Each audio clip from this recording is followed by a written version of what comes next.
Come on, let's see what we can do in here. This is my friend's daughter, Joy, and her cat, Precious.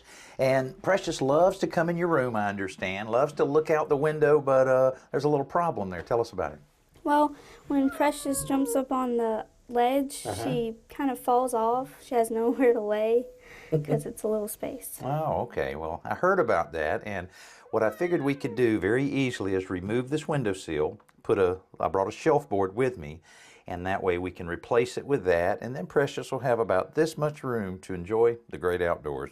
The first step is removing the old seal, and you want to do this carefully so that you don't damage the surrounding surfaces.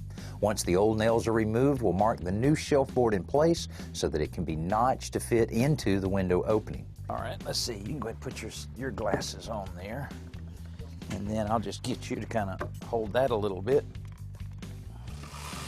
We're using a solid wood shelf board instead of MDF or melamine because windowsills are prone to get wet.